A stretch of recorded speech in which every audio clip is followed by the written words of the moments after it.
வணக்கம். டான் தொலைக்காட்சியின் இரவு நேர பிரதான செய்திகளோடு இணைந்திருக்கின்றீர்கள். செய்திகளோடு இணைந்திருக்கும் நான் கேலிஸ் பீட்டர் சேவியர். முதலில் தலைப்புச் செய்திகள். ஜனாதிபதி அனுரகுமார திசாநாயக்கவை உயர்ஸ்தானிகர்கள் மற்றும் தூதுவர்கள் சந்திப்பு. ஐக்கிய மக்கள் சக்தி ஐக்கிய தேசிய கட்சி பேச்சுவார்த்தை தோல்வியடைந்துள்ளதாக ராஜித சேனாரத்ன தகவல். எதிர்வரும் நாடாளுமன்ற தேர்தலில் போட்டியிடாதிருக்க தீர்மானித்துள்ளதாக வினோ நோகராதலிங்கம் தெரிவிப்பு. பேருந்து கட்டணம் அறவிடும் விடயத்தில் புதிய தொழில்நுட்பம் அவசியம் என தனியார் பேருந்து உரிமையாளர்கள் சங்கம் வலியுறுத்தல். அரசியல் கைதிகள் விடுதலை செய்யப்பட வேண்டும் என மனோ கணேசன் தெரிவிப்பு.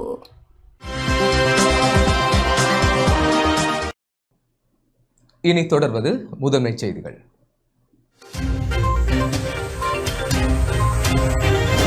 அனுசரணை வழங்குவோர் இலங்கை தாய்மார் நம்பிக்கையுடன் தெரிவு செய்வது மலிபன் கிரி.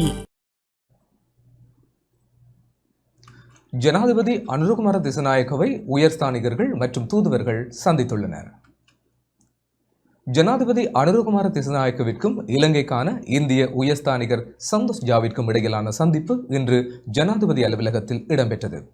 கடந்த ஜனாதிபதி தேர்தலில் அனுரகுமார திசாநாயக்கவின் வெற்றிக்கு மனமார்ந்த வாழ்த்துக்களை தெரிவித்த இந்திய உயர்ஸ்தானிகர் இலங்கையின் அபிவிருத்தி செயற்பாடுகளுக்கு சகல வழிகளிலும் ஆதரவளிக்க இந்தியா தயாராக இருப்பதாகவும் பிராந்தியத்தில் அமைதியான மற்றும் நிலையான நாடாக இலங்கை வெளிப்படுவதை காண்பதே தமது நாட்டின் எதிர்பார்ப்பு எனவும் அவர் குறிப்பிட்டார்.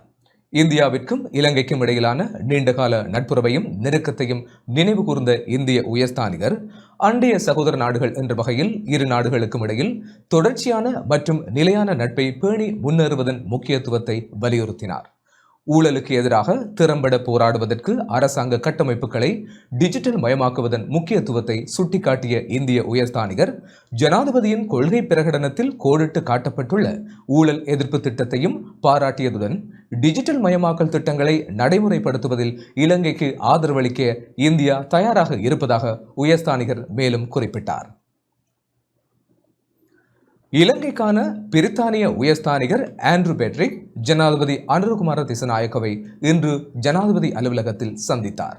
இரு நாடுகளுக்கும் இடையிலான வலுவான ராஜதந்திர உறவுகளை மேலும் வலுப்படுத்துவதில் இந்த விஜயம் ஒரு முக்கியமான முன்னெடுப்பாக அமைந்தது. இந்த சந்திப்பில் உயர்ஸ்தானிகர் பெட்ரிக் கடந்த ஜனாதிபதி தேர்தலில் ஜனாதிபதி அனுரகுமார திசாநாயக்க வெற்றி பெற்றமைக்காக வாழ்த்து தெரிவித்ததோடு இலங்கையின் ஜனாதிபதியாக திசாநாயக்க ஆட்சி அமைத்ததற்கு பிரித்தானிய அரசாங்கமும் வாழ்த்துக்களை தெரிவித்துள்ளது. ஜனாதிபதி அனுரகுமார திசாநாயக்கவின் தலைமைத்துவத்திற்கு பாராட்டு தெரிவிக்கும் வகையில் சார்ல்ஸ் மன்னர் மற்றும் பிரித்தானிய பிரதமர் சர் கிட் ஸ்டார்மர் ஆகியோரின் பிரத்யேக வாழ்த்துச் செய்திகளையும் பிரித்தானிய உயர்ஸ்தானிகர் கையளித்தார். நேரடி வெளிநாட்டு முதலீடுகளை ஈர்ப்பதற்கான இலங்கையின் முயற்சிகளுக்கு பிரித்தானிய அரசாங்கம் தொடர்ச்சியான ஆதரவை வழங்கும் என உறுதியளித்த உயர்ஸ்தானிகர் கல்வித்துறை உறவுகளின் முக்கியத்துவத்தையும் வலியுறுத்தினார். அதேபோல் சர்வதேச நாணய நிதியம் மற்றும் கடன் மறுசீரமைப்பு செயல்பாடுகளுக்கும் பிரித்தானிய அரசாங்கத்தின் உதவி கிட்டும் என உறுதியளித்தமை குறிப்பிடத்தக்கது.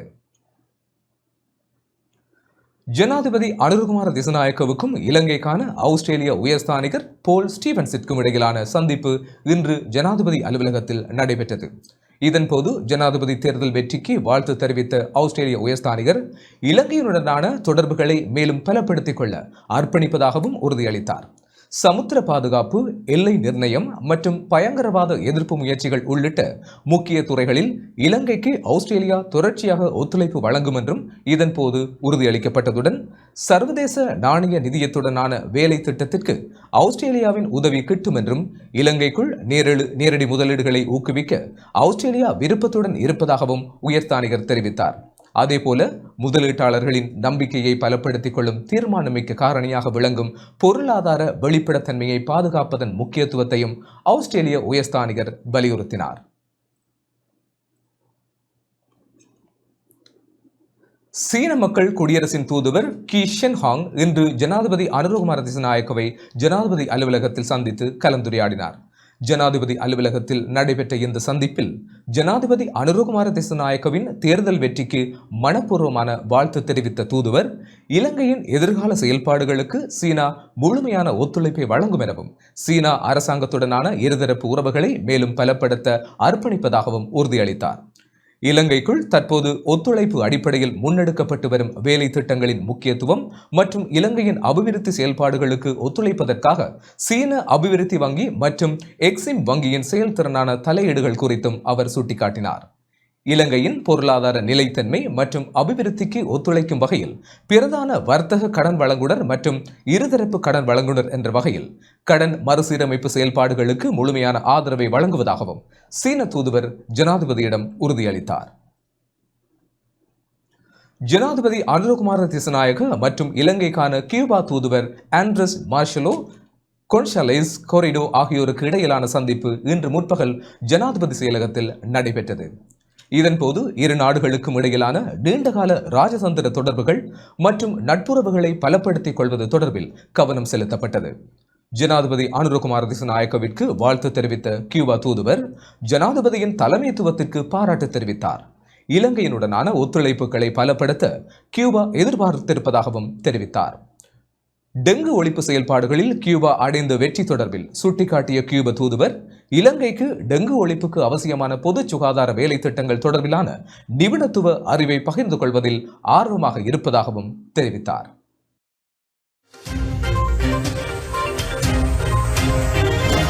அனுசரணை வழங்கியோர் இலங்கை தாய்மார் நம்பிக்கையுடன் தெரிவு செய்வது மலிபன் கிரி.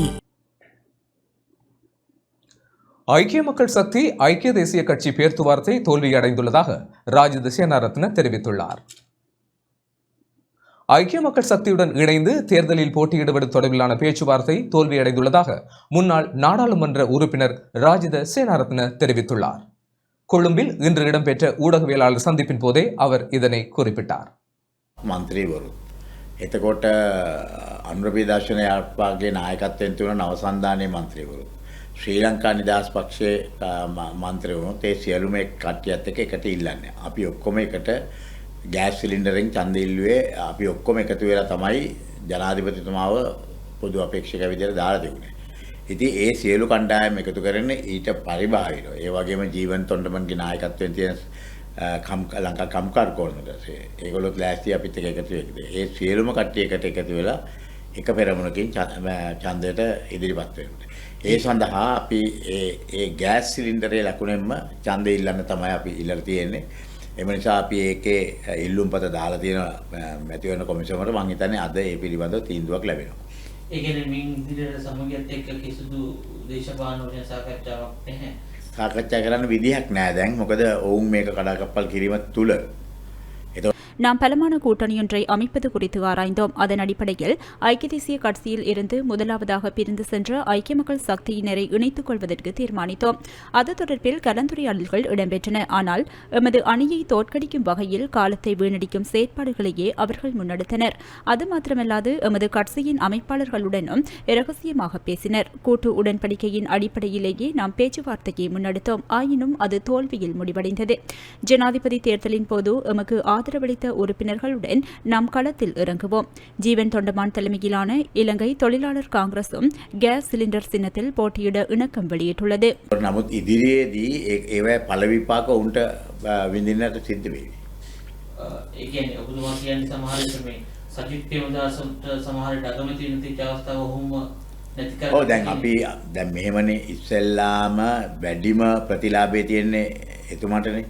එතුමාට ලැබෙනවා අගමැතිකම. හරිද? ඒ අගමැතිකම ලැබෙනවා නම් ඒ අගමැතිකම ලැබෙන කට්ටියනේ පුළුවන් තරම් අනිත් පාර්ශ්වයෙන් ඉල්ලීම කරන්නට ඕනේ ඔවුන්ගේ ඒ අභිලාෂය සාක්ෂාත් කර ගැනීම සඳහා.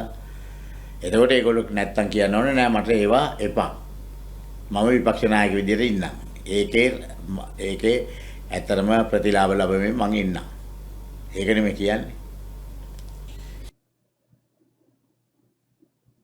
ராஜபக்ஷ குடும்பத்தினர் மீதான குற்றச்சாட்டுக்களை ஜனாதிபதி நிரூபிக்க வேண்டும் என முன்னாள் நாடாளுமன்ற உறுப்பினர் நாமல் ராஜபக்ஷ தெரிவித்துள்ளார். ராஜபக்ஷ குடும்பத்தினர் உகண்டாவிலும் வேறு நாடுகளிலும் மில்லியன் கணக்கான டாலர்களை மறைத்து வைத்திருக்கின்றனர் என்பதை ஜனாதிபதி நிரூபிக்க வேண்டும் என முன்னாள் நாடாளுமன்ற உறுப்பினர் நாமல் ராஜபக்ஷ தெரிவித்துள்ளார்.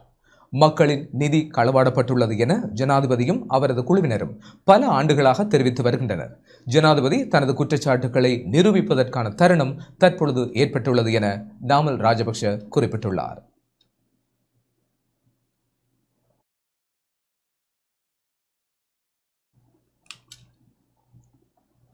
ஈழமக்கள் ஜனநாயக கட்சி எதிர்வரும் நாடாளுமன்ற தேர்தலில் 9 மாவட்டங்களில் போட்டியிடும் என கட்சியின் செயலாளர் நாயகம் டக்ளஸ் தேவானந்தா தெரிவித்துள்ளார்.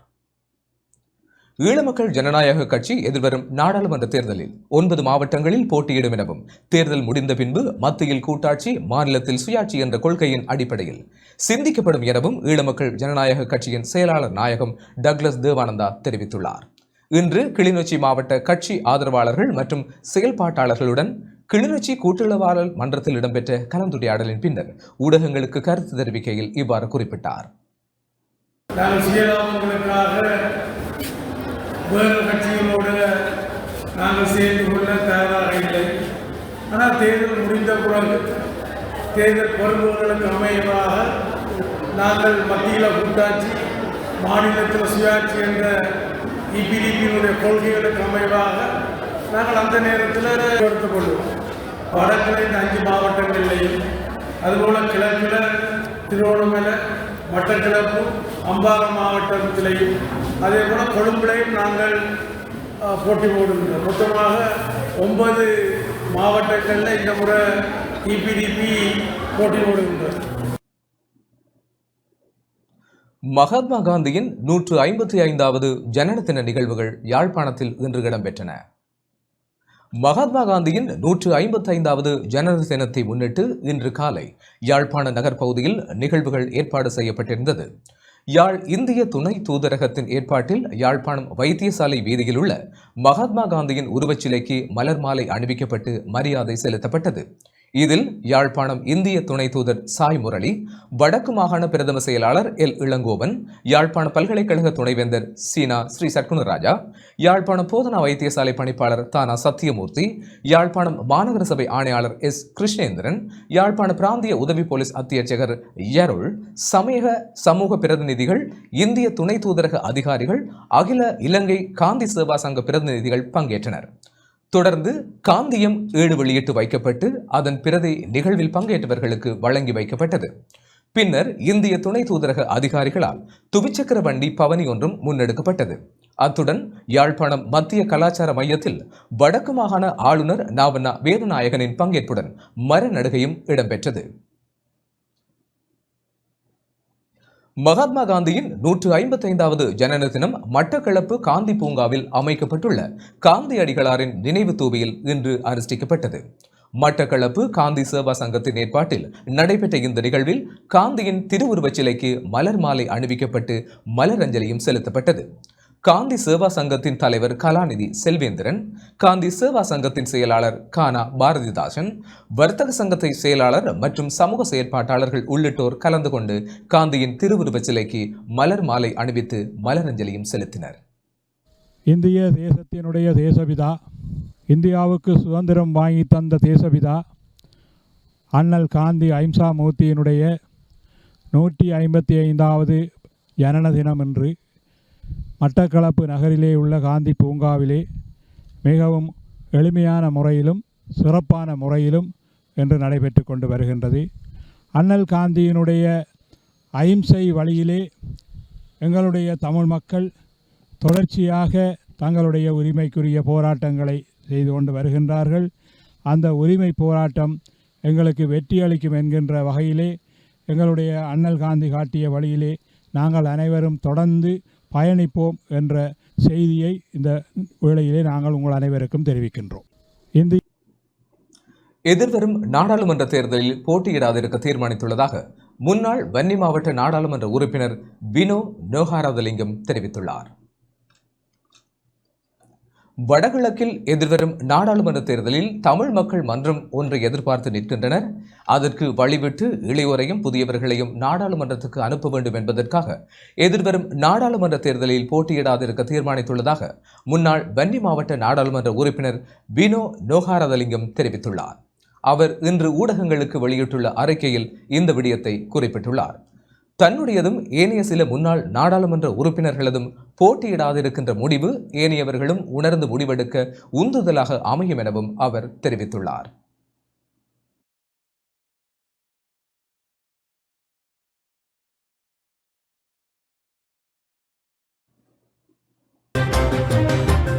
செய்திகள் தொடர்கின்றன. எதிர்வரும் நாடாளுமன்ற தேர்தல் தொடர்பில் மட்டக்களப்பு மாவட்ட தெரிவத்தாட்சி அலுவலகருக்கும் போலீஸ் உயர் அதிகாரிகளுக்கும் இடையே சந்திப்பொன்று நடைபெற்றுள்ளது. எதிர்வரும் நாடாளுமன்ற தேர்தலுக்கான முன்னேற்பாடுகள் தொடர்பில் மட்டக்களப்பு மாவட்ட அரசாங்க அதிபரும் தெரிவத்தாட்சி அலுவலகருமான ஜஸ்டினா முரளிதரனுக்கும் மாவட்ட போலீஸ் உயர் அதிகாரிகளுக்கும் இடையே இன்று கலந்துரையாடல் ஒன்று நடைபெற்றுள்ளது. மட்டக்களப்பு மாவட்ட செயலக பழைய கட்டட தொகுதியில் உதவி தேர்தல்கள் ஆணையாளர் MAM சுபியானின் ஏற்பாட்டில் கலந்துரையாடல் இடம்பெற்றது. பாதுகாப்பு விடயங்கள் தொடர்பான முன்னாயத்த நடவடிக்கைகள் தொடர்பாக ஆராயப்பட்டது. மட்டக்களப்பு மாவட்ட பிரதி போலீஸ் மா அதிபர் ஜகத் விஷாந்த, போலீஸ் அத்தியட்சகர் அமல் எதிரிமான மற்றும் தேர்தல் திணைக்கள உத்தியோகத்தர்கள், தகவல் திணைக்கள அதிகாரிகளும் கலந்துரையாடலில் கலந்து கொண்டனர். இருக்கும் பாராளுமன்ற பொது தேர்தலுக்கான செயற்பாடுகள் யாவும் மட்டக்களப்பு மாவட்டத்தில் ஆரம்பிக்கப்பட்டுள்ளன. 4ஆம் தேதியிலிருந்து 11ஆம் தேதி வரை அக்டோபர் மாதத்திலே வேட்புமனு தாக்கலானது நடவடிக்கைகள் எடுக்கப்படும். அதற்காக ஒரு ஆரம்ப விசேஷ கூட்டம் போலீஸ் உத்தியோகத்தர்களுடன் இன்றைய தினத்திலே நடைபெற்றது. ஏன்னால் அந்த வேட்பாளர் மனு தாக்கல் செய்கிற காலகட்டத்தில் எங்களுக்கு பாதுகாப்பு அவசியமாக இருக்கிறது. எனவே அவர்களுடைய செயல்பாடுகளை எதிர்பார்த்து இன்றைய நாளிலே அந்த கூட்டம் நடைபெற்றது. தொடர்ந்து வரும் நாட்களிலே அந்த வேட்புமனு தாக்கல் செய்யும் நடவடிக்கைகள் நடைபெற்று 11ஆம் தேதியுடன் முடிவிட்ட பின்னர் அந்த வேட்பாளர்களுடனான கூட்டம் ஒன்று இங்கு நடைபெறும். அதன் பின்னர் SPO, JPO போன்ற உத்தியோகத்தர்களுக்கும் AROமாருக்கும் மற்றும் போலீஸ் உத்தியோகத்தர்கள், அரசியல் முகவர்களுக்குமான பயிற்சி வகுப்புகள் நடைபெறும். அதற்கான ஆயத்தங்களும் உங்களுடைய மாவட்ட தேர்தல் ஆணையாளர் அலுவலகத்தினால் செய்யப்பட்டுள்ளது. நாடாளுமன்ற தேர்தலில் சுயாதீனமாக போட்டியிட தமிழர் மரபுரிமை கட்சி இன்று கட்டுப்பணம் செலுத்தியுள்ளது. எதிர்வரும் நாடாளுமன்ற தேர்தலில் வன்னி தேர்தல் தொகுதியில் சுயாதீனமாக போட்டியிடுவதற்கான கட்டுப்பணத்தை தமிழர் மரபுரிமை கட்சியினர் இன்றைய தினம் வவுனியா தேர்தல்கள் ஆணைக்குழுவில் செலுத்தியுள்ளனர். அக்கட்சியின் தலைவர் நேசராசா சங்கீதன் தலைமையில் கட்டுப்பணம் செலுத்தப்பட்டது. பணத்தை செலுத்திய பின்னர் ஊடகவியலாளர்களை சந்தித்து கருத்து தெரிவித்த அக்கட்சியின் தலைவர், நடக்கவிருக்கும் நாடாளுமன்ற தேர்தலில் இளம் சமுதாயத்திற்கு சந்தர்ப்பம் கிடைக்க வேண்டும், அதற்கான தளத்தை தாங்கள் முன்னெடுத்துள்ளதாக தெரிவித்தார். தமது கட்சியானது வடக்கு மற்றும் கிழக்கில் அனைத்து மாவட்டங்களிலும் சுயேட்சையாக போட்டியிட உள்ளதாகவும் அவர் தெரிவித்துள்ளார்.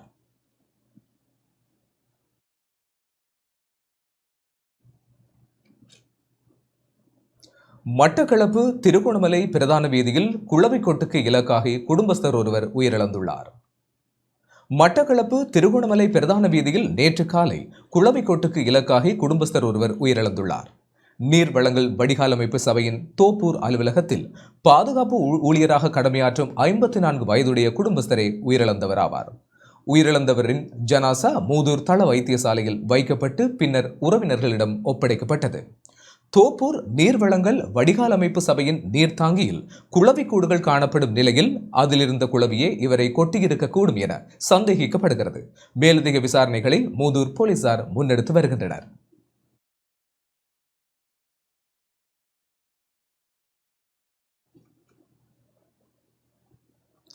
பேருந்து கட்டணம் அறவிடும் விடயத்தில் புதிய தொழில்நுட்பம் அவசியம் என தனியார் பேருந்து உரிமையாளர்கள் சங்கம் தெரிவித்துள்ளது. பேருந்து கட்டணம் அறவிடும் விடயத்தில் புதிய தொழில்நுட்பம் பயன்படுத்தப்பட வேண்டும் என இலங்கை தனியார் பேருந்து உரிமையாளர்கள் சங்கத்தின் தலைவர் கெமனு விஜயரத்ன தெரிவித்துள்ளார். கொழும்பில் இன்று இடம்பெற்ற ஊடகவியலாளர் சந்திப்பின் போதே அவர் இதனை குறிப்பிட்டுள்ளார். මොකද දැන් පෞගිය කාලේ අපි ඒ සම්බන්ධයෙන් සංශෝධන පවා කරා විශේෂයෙන්ම කොන්දොස්තරවරයා රහිත හෝ සහිතව ගෙනියන්න පුළුවන්. ඕනනම් කැමති කෙනෙක් බස් රථයේ කොන්දොස්තර මහතාව තියාගන්න පුළුවන්. එහෙම නැත්නම් කොන්දොස්තර මහතාව නොමැතිව යන්න පුළුවන්. එතකොට අපි කියන්නේ බස් රථයේ ආසන සංඛ්‍යාවට හරි මේ මගින් ගෙනියන එක සාධාරණයි. එතකොට අපිට මේ නියමිත මුදල ලැබෙනවා. අපිට බරපතල අර්බුදයක් තියෙනවා බස් හිමිකරුවන් විදියට. නියමිත මුදල අපිට ලැබෙන්නේ නැහැ. කොච්චර බස් ගාස්තු වැඩි කරත් යම් ආකාරයේ ඩීසල් අඩු කරලා ඒ සාහනය ජනතාවට ලබා දුන්නත් බරපතල පරස්පර எரிபொருள் விலை குறைக்கப்பட்டதை அடுத்து பேருந்து கட்டணங்களையும் நாம் குறைத்துள்ளோம். ஆயினும் மிகுதி பணத்தை நடத்துனர்களிடம் இருந்து பெற்றுக்கொள்வதில் பிரச்சினை காணப்படுவதாக முறைப்பாடுகள் கிடைக்கப்பெறுகின்றன. பொதுமக்களிடம் இருந்து தொடர்ச்சியாக இவ்வாறான முறைப்பாடுகள் முன்வைக்கப்படுகின்றன. இந்த பிரச்சினையை தீர்ப்பதற்கு புதிய தொழில்நுட்பம் அறிமுகப்படுத்தப்பட வேண்டும். பயணிகள் பணமாக கட்டணத்தை செலுத்தாமல் வங்கி அட்டைகள் அல்லது வேறு பிரத்யேக அட்டைகளை பயன்படுத்தும் முறை அவசியமாகும். இதுகுறித்து கடந்த காலங்களில் நாம் அரசாங்கத்தை வலியுறுத்தியிருந்தோம். ஆனால் அதிகாரிகள் அதற்கான நடவடிக்கைகளை முன்னெடுக்கவில்லை. நாட்டில் சில்லறை பணத்தின் பயன்பாடு மிக குறைவாக உள்ளது. இந்நிலையில் மிகுதி பணத்தை வழங்குவதில் உள்ள நடைமுறை பிரச்சினையை அதிகாரிகள் புரிந்து கொள்ள வேண்டும். ප්‍රතාවයක් බස්හිමිකරුවන්ට තියෙනවා. බස්හිමිකරුවන් බරපතල අර්බුදයක ඉන්න. මොකද ඩීසල් පමණක් නෙවෙයි බස් එකක් දුවන්නේ. ඉතිරි පිරිවැයන් තාමත් අඩු වෙලා නැහැ. ඒ වගේම ඒ කියන්නේ මේ තාම මේ තෙල් මිල අඩු වෙලා නැහැ. තෙල් මිල වැඩිවීමේ යම්කිසි ප්‍රවණතාවක් තිබ්බා පෞද්ගලික කාලේ. නමුත් ඒක තාමත් අඩු වෙලා නැහැ. ස්පෙයා පාර්ට්ස් ඒ කියන්නේ අමතර කොටස් තාමත් අඩු වෙලා නැහැ. එතකොට මේවා ගැටලු තියෙනවා. එතකොට ෆිල්ටර් එකක් එහෙම බරපතල ගානක තියෙන තාමත් වෙනස් වුණේ නැහැ. ඒ නිසා ඉන්ධන වලින් පමණක් නෙවෙයි බස් එකක් දුවන්නේ. அரசியல் கைதிகள் விடுதலை செய்யப்பட வேண்டும் என மனோ கணேசன் தெரிவித்துள்ளார். காணாமல் போனோர் தொடர்பில் நீதி அவசியம், நாட்டில் பொறுப்புள்ள அரசாங்கமாக செயல்படுவதற்கு தயார் என தமிழ் முற்போக்கு கூட்டணியின் தலைவர் மனோ கணேசன் தெரிவித்துள்ளார். கொழும்பில் அமைந்துள்ள ஐக்கிய மக்கள் கூட்டணியின் தலைமையகத்தில் இன்று இடம்பெற்ற ஊடகவியலாளர் சந்திப்பில் கலந்து கொண்டு கருத்து வெளியிடும் போதே அவர் இதனை குறிப்பிட்டார். ஜனாதிபதி அனுர் குமார் திசாநாயக் அவர்களுக்கு எங்களது மனப்பூர்வ வாழ்த்துக்களை தெரிவித்துக் கொள்ள விரும்புகிறோம். அவருக்கு ஒத்துழைப்பு வழங்கக்கூடிய அரசியல் கட்சி பேதங்களை மறந்து செயல்படக்கூடிய ஒரு அரசாங்கத்தை அமைக்கும் சந்தர்ப்பத்தை எதிர்வரும் பாராளுமன்ற தேர்தலிலே எங்களுக்கு வழங்கும்படி மக்களை நாங்கள் கோருகிறோம். தேர்தல் முடிவுகளின்படி முதலாவது அதிக வாக்குகள் பெற்றவர் அனுர் குமார் திசாநாயக்க ஜனாதிபதி அவர்கள். ஆகவே ஜனாதிபதி அவர் இருக்கின்றார். தர்க்க ரீதியாக 3வது இடத்தில் வந்து 4வது இடத்தில் வந்தவர்களின் வாக்குகள் எல்லாம் இனிமேல் எதிர்காலத்திலே பாராளுமன்ற தேர்தலின் போது எங்களுக்கு வர வேண்டும். முரண்படாத, சண்டையிடாத, குரோதமில்லாத, சினமில்லாத, வெஞ்சினமில்லாத நாட்டை காக்கும் ஒரு அரசாங்கத்தை அமைக்க நாங்கள் தயாராக இருக்கிறோம். அது மூலமாக எல்லா சந்தர்ப்பங்களிலும் நாங்கள் அரசாங்கத்துக்கு நியாயமான நடவடிக்கைகளுக்கு ஆதரவாக தயாராக இருக்கிறோம். யாழ்ப்பாண பல்கலைக்கழகத்தில் கருத்து சுதந்திரம் உறுதிப்படுத்தப்பட வேண்டும் என யாழ்ப்பாண பல்கலைக்கழக ஆசிரியர் சங்கம் வலியுறுத்தியுள்ளது. யாழ்ப்பாண பல்கலைக்கழகத்தில் கருத்து சுதந்திரம் உறுதிப்படுத்தப்பட வேண்டும் எனவும் கருத்து சுதந்திரம் கல்வி சுதந்திரத்தின் ஒரு பகுதியாகும் எனவும் யாழ்ப்பாண பல்கலைக்கழக ஆசிரியர் சங்கம் தெரிவித்துள்ளது. இன்று யாழ்ப்பாண பல்கலைக்கழக ஆசிரியர் சங்கத்தினால் அறிக்கை வெளியிடப்பட்டுள்ளது. ஆரோக்கியமான விவாதங்களுக்கும் கருத்து பரிமாறலுக்குமான களமாக பல்கலைக்கழகங்கள் விளங்குகின்றன. கருத்து சுதந்திரம் கல்வி சுதந்திரத்தின் ஒரு பகுதியாகும். பல்கலைக்கழக சமூகத்தை சேர்ந்தவர்கள் கருத்துக்களால் எதிர்கொள்ளவல்ல அறிவு முதிர்ச்சியை கொண்டிருப்பர். அண்மையில் பல்கலைக்கழக ஆசிரியர்கள் 15 பேரால் வெளியிடப்பட்ட அறிக்கை ஒன்றுக்கு எதிராக யாழ்ப்பாண பல்கலைக்கழக வளாகத்தில் ஒட்டப்பட்ட அனாமதேய சுவரொட்டி முதலான சில சம்பவங்கள் கருத்து சுதந்திரத்திற்கான வெளியை இல்லாதொழிக்கும் செயல்பாடுகளாக அமைந்துள்ளன. இவ்வாறான கோழைத்தனமான செயல்பாடுகளின் பின்னால் உள்ளவர்களின் அநாகரிகமான நடவடிக்கைகளால் அவர்கள் தங்களை மாத்திரமன்றி இப்பல்கலைக்கழகத்தையும் இழிவுபடுத்துகின்றனர். யாழ்ப்பாண பல்கலைக்கழகத்திற்கு களங்கத்தை ஏற்படுத்தியுள்ள இவ்வாறான அநாகரிகமான செயல்பாட்டை யாழ்ப்பாண பல்கலைக்கழக ஆசிரியர் சங்கம் வன்மையாக கண்டிக்கிறது. இவ்வாறான செயல்பாட்டில் ஈடுபட்டவர்களை இனம் கண்டு தகுந்த நடவடிக்கை எடுக்குமாறு பல்கலைக்கழக நிர்வாகத்தை ஆசிரியர் சங்கம் வலியுறுத்தி நிற்கிறது. இவ்வாறாக யாழ்ப்பாண பல்கலைக்கழக ஆசிரியர் சங்கம் குறிப்பிட்டிருக்கிறது.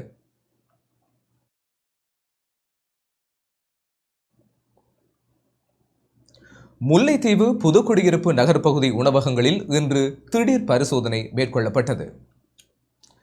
முல்லைத்தீவு புதுக்குடியிருப்பு பிரதேச சபைக்குட்பட்ட புதுக்குடியிருப்பு நகர்ப்பகுதியில் உணவகங்களில் இன்று திடீர் பரிசோதனை மேற்கொள்ளப்பட்டது.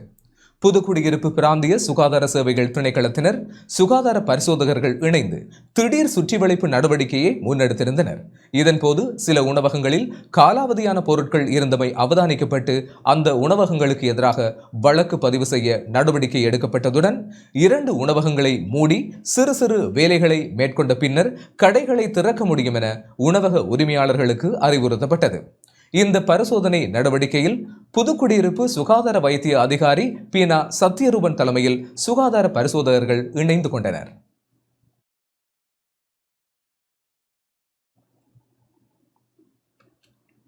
நுவரெலியா பொகவந்தலாவ சென்ட் மேரிஸ் தேசிய கல்லூரியில் சாதாரண தரத்தில் சித்தி பெற்ற மாணவர்களை கௌரவிக்கும் நிகழ்வு இன்று இடம்பெற்றது.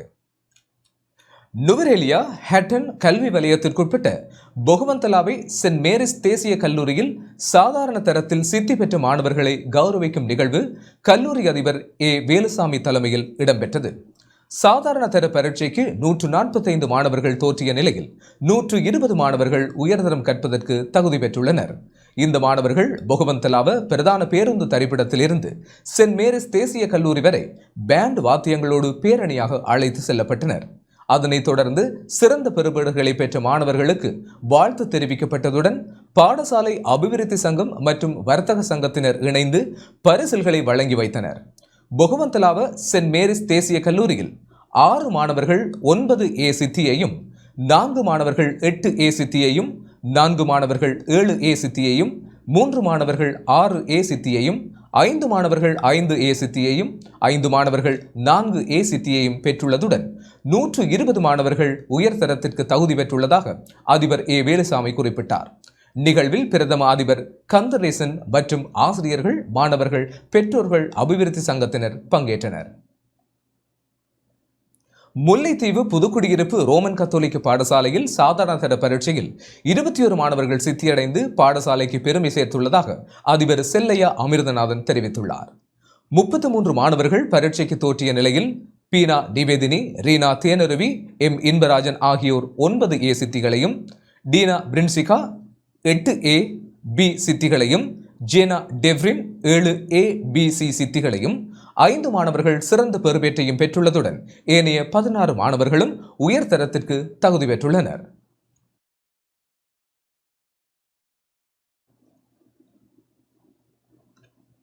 டெங்கு நோய் தொடர்பில் மக்கள் விழிப்பாக இருக்க வேண்டும் என யாழ் போதனா வைத்தியசாலை பொது வைத்திய நிபுணர் வைத்தியர் எஸ் கேதீஸ்வரன் தெரிவித்துள்ளார். மழைக்காலத்தில் டெங்கு நோய் பரவல் ஏற்படும் சாத்தியம் காணப்படுவதாகவும் டெங்கு நோய் தொடர்பில் மக்கள் விழிப்பாக இருக்க வேண்டும் எனவும் யாழ் போதனா வைத்தியசாலை பொது வைத்திய நிபுணர் வைத்தியர் எஸ் கேதீஸ்வரன் தெரிவித்துள்ளார். வீடுகளில் நீர் தேங்கி இருக்கும் இடங்களை சுத்தம் செய்து நுளம்பு குடம்பிகள் பெருகுவதை இல்லாது செய்வது அவசியம் எனவும் அவர் குறிப்பிட்டுள்ளார். இந்த விடயத்தில் பொதுமக்கள் விழிப்பாக இருக்க வேண்டும் எனவும் டெங்கு நோய் அறிகுறிகள் இருந்தால் அவர்கள் உடனடியாக வைத்திய ஆலோசனை பெறுவது அவசியம் எனவும் போதனா வைத்தியசாலை பொது வைத்திய நிபுணர் வைத்தியர் எஸ் கேதீஸ்வரன் தெரிவித்துள்ளார். போன வருடம் நவம்பர், டிசம்பர், ஜனவரி, பிப்ரவரி மாதங்களில் ஒரு பாரிய டெங்கு எபிடெமிக் ஒன்று யாழ்ப்பாணத்தில் ஏற்பட்டது. கிட்டத்தட்ட 4000 பேர் டெங்கு நோயுடன் யாழ் போதனா வைத்தியசாலையில் அனுமதிக்கப்பட்டார்கள். யாழ் மாவட்டம் பூராகவும் கிட்டத்தட்ட 6000 பேர் இந்த நோயினால் பாதிக்கப்பட்டார்கள். இதில் சிலர் மரணமடைந்தார்கள் துரதிர்ஷ்டவசமாக. எனவே இந்த வருடமும் நாங்கள் மிகவும் விழிப்பாக இருந்து இந்த தாக்கத்தை குறைக்க கொள்ள வேண்டும். ஏனென்றால் போன முறை நாங்கள் வாட்டுகள் ஃபுல்லாகி நோயாளிகள் படுக்கை கிடைக்காமல் நிலத்தில் படுக்கக்கூடிய ஒரு சூழ்நிலை ஏற்பட்டது. அதற்காக அவசரமாக நாங்கள் ஒரு வைத்திய விடுதி ஒன்றை புதிதாக அமைத்து அதில் நோயாளிகள் தங்க வைத்தோம். ஆகவே இந்த நிலை ஏற்படாமல் நாங்கள் எங்களை பாதுகாத்து கொள்ள வேண்டும். இந்த டெங்கு நோயானது நுளம்பினால் பரவுகின்றது. ஈடிஸ் எஜிப்டியாய் என்ற ஒரு நுளம்பினால் முக்கியமாக பரவுகின்றது. இந்த நுளம்பு பெருகக்கூடிய இடங்களை அகற்றுவதுதான் இந்த நோயிலிருந்து பாதுகாத்து கொள்ளக்கூடிய முக்கியமான வழிமுறையாகும். இந்த நுளம்பு எவ்வாறு பெறுகிறது என்றால் தற்காலிகமான அசையாத சுத்தமான நீர்நிலைகளில் தான் இது பொறிக்கின்றது. ஆகவே இத்தகைய பொருட்களை நாங்கள் சூழலிலிருந்து அப்புறப்படுத்த வேண்டும். முக்கியமாக ஐஸ்கிரீம் கோப்பைகள், யோகட் கோப்பைகள், கோம்பைகள், சிரட்டைகள், பீலிகளில் உள்ள அடைபட்ட பீலிகள், கான்கள், நீர் தொட்டிகள் போன்ற பல இடங்களிலிருந்து இந்த நுளம்பானது பெருகக்கூடிய வாய்ப்பு உள்ளது. இது வீட்டுக்கு வெளியே. வீட்டுக்கு உள்ளே எடுத்தால் உங்களுடைய குளிர்சாதன பெட்டியில் உள்ள ட்ரே, நீர் வழங்கியுள்ள ட்ரே, மற்றது உங்களுடைய கொமோட்டில் இருக்கிற சிஸ்டர்ன் போன்ற பல நீர் தங்கும் இடங்களில் இருந்து இந்த நோய் நுளம்புகள் பெருகக்கூடிய வாய்ப்புகள் உள்ளன. ஆகவே நாங்கள் நாங்கள் இவற்றை சோதிக்க வேண்டும். ஒரு கிழமைக்கு ஒரு கால் சோதித்தாலே போதும். ஏனென்றால் நீங்கள் உங்களுடைய இந்த நுளம்பின் வாழ்க்கை வட்டம் கிட்டத்தட்ட ஒரு கிழமையிலிருந்து 10 நாட்கள் வரை தான் செல்கின்றது. இது மட்டும் இல்லாமல் நீங்கள் இந்த நோயினுடைய அறிகுறிகளை நன்றாக அறிந்து கொள்ள வேண்டும். டெங்கு நோயானது காய்ச்சல், தலையிடி, கடுமையான உடல் நோய், வாந்தி போன்ற அறிகுறிகளை காட்டும். அது மட்டுமில்லாமல் உடலில் ஒரு ரேஷ், சிகப்பு நிற ரேஷ் ஏற்படலாம். அது மட்டுமில்லாமல் மூக்கிலிருந்து அல்லது முரசிலிருந்து இரத்தம் கசியும் தன்மையும் ஏற்படலாம். ஸோ ஆகவே இந்த அறிகுறிகள் உள்ளவர்கள் நீங்கள் ஒரு 3 நாளைக்கு காய்ச்சல் விடாட்டி ஒரு வைத்தியரை அல்லது வைத்தியசாலை அணுகி நோய் பரிசோதனையில் மேற்கொள்வதன் மூலம் இந்த டெங்கு நோய் உங்களுக்கு தொற்றியுள்ளதா என்று அறிந்து கொள்ள முடியும். இவ்வாறான நோய் தாக்கம் ஏற்பட்டவர்கள் அதிகமான நீர் அருந்துவதையோ அல்லது குறைவான நீர் அருந்துவதையோ தவிர்க்க வேண்டும். வீட்டில் இருந்தவாறு நீங்கள் இதற்கு மருந்து செய்வதாக இருந்தால் நீங்கள் ஒரு வளர்ந்த ஒருவர் 50 கிலோகிராம் நிறைக்கு மேற்பட்ட ஒருவர் 2500 மில்லிலிட்டர் தண்ணியை தான் ஒரு நாளைக்கு குடிக்க வேண்டும். அப்படி குடிப்பதும் நீங்கள் கூடுதலாக சீனி, உப்பு போன்ற பதார்த்தங்கள் உள்ளடக்கிய கஞ்சி, சூப், இளநீர், நெல்லுப்பறி தண்ணி, ஜீவனி போன்ற நீராகாரங்களை உட்கொள்ள வேண்டும். அபாயமான அறிகுறிகள் உதாரணமாக கடுமையான வாந்தி, வயிற்றோட்டம், இரத்தமாக வாந்தி எடுத்தல் போன்ற மற்றது கால் கைகள் குளிர்தல், தலைச்சுற்று போன்ற அறிகுறிகள் காணப்படும் எடுத்து உடனடியாக வைத்தியசாலைக்கு சென்று சிகிச்சை மேற்கொள்ள வேண்டும். ஏனென்றால் அவர் நோய் முற்றி அதிர்ச்சி நிலைக்கு போகும் தன்மைகள் தான் இந்த அறிகுறிகள் ஏற்படுகின்றன. கிளிநொச்சி மாவட்ட செயலகத்தில் டெங்கு ஒழிப்பு தொடர்பான குழு கூட்டம் இன்று நடைபெற்றது. மாவட்ட பதில் அரசாங்க அதிபர் எஸ். முரளிதரன் தலைமையில் மாவட்ட செயலக மாநாட்டு மண்டபத்தில் கூட்டம் இடம்பெற்றது. வடகிழ் பருவமழை ஆரம்பித்துள்ள நிலையில் கிளிநொச்சி மாவட்டத்தில் டெங்கு தொற்றை கட்டுப்படுத்த மேற்கொள்ள வேண்டிய முன்னாயத்த நடவடிக்கைகள் தொடர்பில் கூட்டத்தில் ஆராயப்பட்டது. அத்துடன் மாவட்டத்தில் அடையாளப்படுத்தப்பட்டுள்ள முக்கிய இடங்களில் டெங்கு ஒழிப்பு வேலை திட்டத்தினை முன்னெடுத்து செல்வதற்காக குழுக்கள் நியமிக்கப்பட்டன. மாவட்டத்தில் கடந்த காலங்களில் ஏற்பட்ட டெங்கு பரவல், டெங்கை கட்டுப்படுத்த எடுக்கப்பட்ட நடவடிக்கைகள் மற்றும் அவற்றின் முன்னேற்றம் குறித்தும் கலந்துரையாடப்பட்டது. கூட்டத்தில் மாவட்ட தொற்று நோயியல் வைத்திய அதிகாரி கே. ரஞ்சன் டெங்கு நோய் தாக்கம் மற்றும் மாவட்டத்தின் தற்போதைய டெங்கு நிலைமை தொடர்பில் விளக்கம் அளித்தார். கூட்டத்தில் கிளிநொச்சி பிராந்திய சுகாதார சேவைகள் பணிப்பாளர், பிரதேச செயலாளர்கள், இராணுவத்தினர், போலீசார், மாவட்ட செயலக உத்தியோகத்தர்கள், தொண்டு நிறுவன உத்தியோகத்தர்கள், பிராந்திய சுகாதார வைத்திய அதிகாரிகள் உட்பட பலர் கலந்து கொண்டனர். பருவ பேச்சுக்காற்று மழை விரைவில் ஆரம்பிக்கப்பட இருப்பதனால் அதன் தாக்கத்தின் காரணமாக எங்களுடைய மாவட்டத்திலே டெங்கு தாக்கம் எதிர்வருங்காலத்திலே அதிகமாக இருக்கும் என நம்பப்படுகின்றது. ஏனெனில் ஒப்பீட்டளவில் கடந்த வருடத்திலே கூடுதலான அளவு டெங்கு தாக்கம் காணப்பட்டது. அந்த வகையிலே இன்று மாவட்டத்திலே நாங்கள் மாவட்டத்தில் இருக்கின்ற சகல அரசு திணைக்களங்கள், முப்படையினர் மற்றும் போலீசாருடைய உதவியுடன் ஒரு கலந்துரையாடலை ஏற்பாடு செய்திருந்தோம். மாவட்ட சுகாதார பிராந்திய சேவைகள் திணைக்களத்தினுடைய ஒரு பிரசன்டேஷன் நடைபெற்றது. டெங்கு பரவலை நாங்கள் எவ்வாறு தடுக்கலாம் என்று அந்த வகையிலே சில தீர்மானங்கள் எடுக்கப்பட்டது. அந்த வகையிலே இந்த மாதம் 7ஆம் தேதி வருகின்ற திங்கட்கிழமை மாவட்டத்தில் இருக்கின்ற சகல அரசு திணைக்களங்களும் தங்களுடைய வளாகத்தில் இருக்கின்ற டெங்கு பரவக்கூடிய இடங்களை அடையாளப்படுத்தி அவற்றை இல்லாமல் செய்வது. அதற்கு அடுத்த நாள் 8ஆம் தேதி கிளிநொச்சி மாவட்டத்தினுடைய பொது இடங்களை நாங்கள் துப்புரவு செய்வது என்பது சம்பந்தமாக தீர்மானம் எடுக்கப்பட்டது.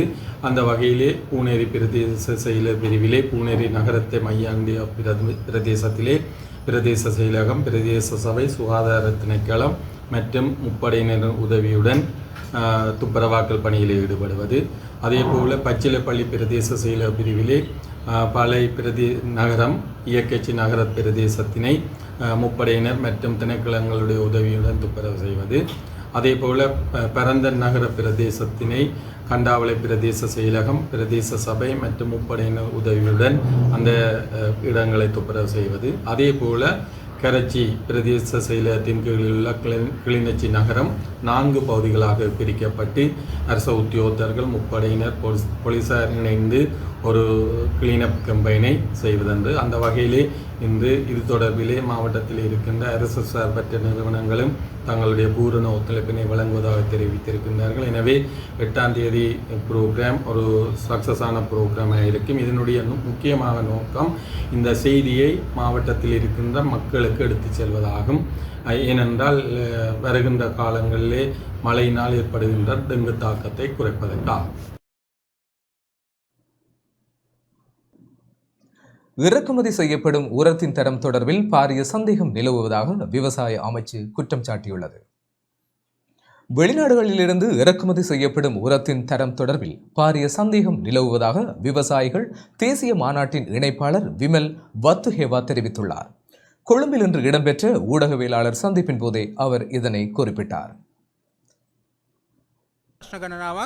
කට ගොවි ජනතාව මූණ දෙනවා. එතකොට එක පැත්තෙන් ගත්තට පස්සේ මේ මුදල් දෙන එක ඇතුලේ ප්‍රමිතිය සම්බන්ධව ගොවීන්ට දැනට සාමාන්‍යයෙන් ගත්තොත් බීජවල ප්‍රමිතිය සම්බන්ධව ප්‍රශ්නයක් තියෙනවා. කෘෂි රසායනික වල ප්‍රමිතිය සම්බන්ධව ප්‍රශ්නයක් තියෙනවා.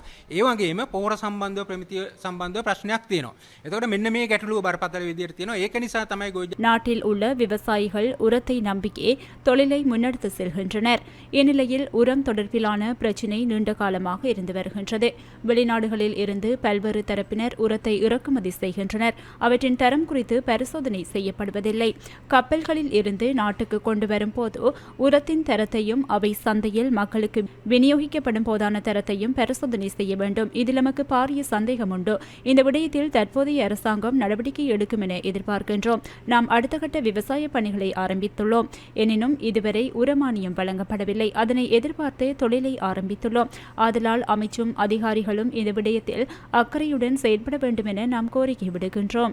ජනතාව එක පැත්තකින් ඉල්ලන්නේ එක කාරණාවක් මේ මුදල් දෙනවා වෙනුවට පොහොර සහන ආධාරය ක්‍රියාත්මක කරන්න කියන එක. දෙවෙනි එක තමයි දැන් මේ මුදල් දෙන එක පහුගිය කාලේ විශේෂයෙන්ම 2017 වගේ අවුරුද්දේ තමයි මේ මුදල් දෙන වැඩේ සෙල්ලම පටන් ගත්තේ. ඊට පස්සේ අවස්ථා කීපයකදී ඊට පස්සේ පත් වෙච්ච ආණ්ඩුව විටින් විට අවස්ථා කීපයකදී මුදල් වෙනුවට පොහොර දෙන්න පටන් ගත්තා. හැබැයි නැවත වතාවක් පහුගිය රජයේ ඉඳලා අනුප්‍රාතික ජනාධිපති හැටියට පත් වෙච්ච காலணி உற்பத்தியாளர்களின் பிரச்சினைகள் தொடர்பில் அரசாங்கம் அவதானம் செலுத்த வேண்டும் என காலணி மற்றும் தோல் உற்பத்தி தொழில்துறை சங்கம் கோரிக்கை விடுத்துள்ளது. காலணி உற்பத்தியாளர்கள் எதிர்நோக்கியுள்ள பிரச்சினைகளை தீர்ப்பதற்கு அரசாங்கம் முன்வர வேண்டும் என காலணி மற்றும் தோல் உற்பத்தி தொழில்துறை சங்கம் கோரிக்கை விடுத்துள்ளது. கொழும்பில் இன்று இடம்பெற்ற ஊடகவியலாளர் சந்திப்பின் போது அச்சங்கத்தின் தலைவர் புத்திக விமலசிறி இந்த கோரிக்கையை முன்வைத்தார். පහුගිය කාලේ ගෝඨාභය රාජපක්ෂ ජනාධිපතිතුමාගේ රජයෙන් කහ ගෙන්නනක නතර කළා.